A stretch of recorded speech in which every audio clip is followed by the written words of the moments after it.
వే gold trusted gold buyers మీరు తాకట్టు పెట్టిన బంగారాన్ని విడిపించి ఈ రోజు ఉన్న మార్కెట్ ధరకు కొనబడను. మెడలో పూలదండలు, భుజాలపై ఎత్తుకొని ఊరేగింపులు, జేజేలు, టపాసుల మూతలు.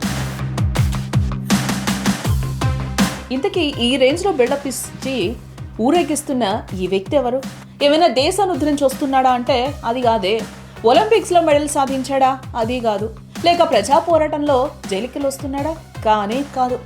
అతడొక రేప్ కేసు నిందితుడు. అవును, మీరు వింటున్నది చూస్తున్నదే అక్షరాల నిజం. ఇదే ఒక ఘోరమైన అత్యాచారం కేసులో 9 నెలలు జైల్లో ఉండి బెయిల్పై బయటకు వచ్చిన ఒక కామాంధుడికి మన సమాజంలో దొరికిన వీరోచిత గౌరవం ఇది. ఈ సిగ్గుచేటు ఘటనకు ఉత్తరప్రదేశ్లోని ఘజియాబాద్ వేదికైంది. ఇక్కడ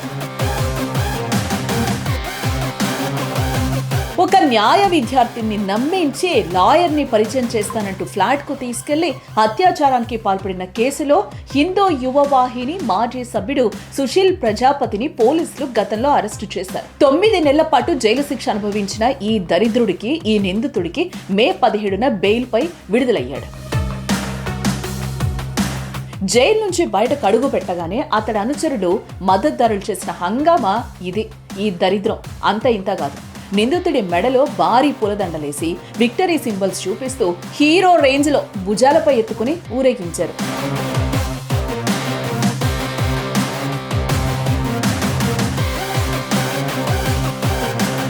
చుట్టూ ఉన్న వాళ్ళు సెల్ ఫోన్లలో వీడియోలు తీస్తూ వీడేదో ఘనకార్యం చేసి బయటకు వచ్చినట్టు, ఏదో దేశాన్ని గెలిచి వచ్చినట్టుగా నానా హడావుడి చేశారు. కాళ్లకు మొక్కుతూ షేక్ హ్యాండ్లు ఇస్తూ పెద్ద కాన్వాయ్తో రోడ్ షోనే నిర్వహించారు. అక్కడ నానా హంగామా సృష్టించారు.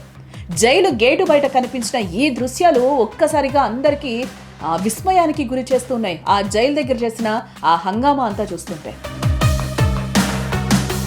ఒక అమాయక విద్యార్థిని జీవితాన్ని నాశనం చేసిన వ్యక్తికి సమాజంలో ఇలాంటి రాజభోగాల స్వాగతాలు లభించడంపై దేశవ్యాప్తంగా కూడా తీవ్ర విమర్శలే వ్యక్తమవుతున్నాయి. ఈరోజు ఒక పక్క చట్టం తన పని తాను చేసుకుపోతుంటే, మరోపక్క ఇలాంటి ఉన్మాద చర్యలు నేరస్తులకు మరింత ధైర్యాన్ని ఇస్తాయంటూ కూడా నెటిజన్స్ ఒక పక్క నుంచి మండిపడుతూ ఉన్నారు.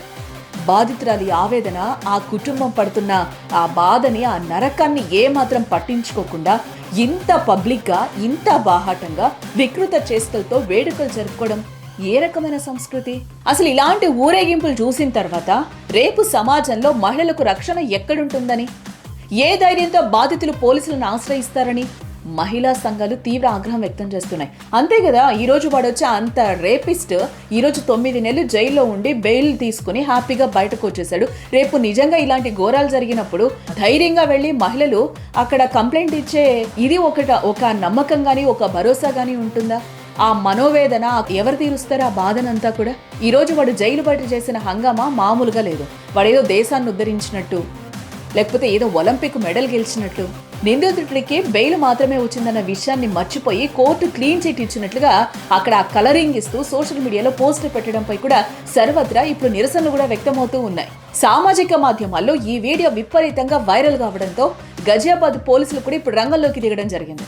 నిందితుడికి పూలదండలేసి ఊరేగింపు తీసిన అనుచరులపై, ఆ వాహనాల కాన్వాయ్పై దర్యాప్తు జరుపుతున్నట్లుగా పోలీసులు కూడా ప్రకటించారు. శాంతి భద్రతలకు విఘాతం కలిగిస్తూ సంచలనం సృష్టించిన ఈ వీడియో ఆధారంగానే నిందితుడిని బెయిల్ రద్దు చేయాలనే డిమాండ్లు కూడా ఇప్పుడు గట్టిగానే వినిపిస్తున్నాయి.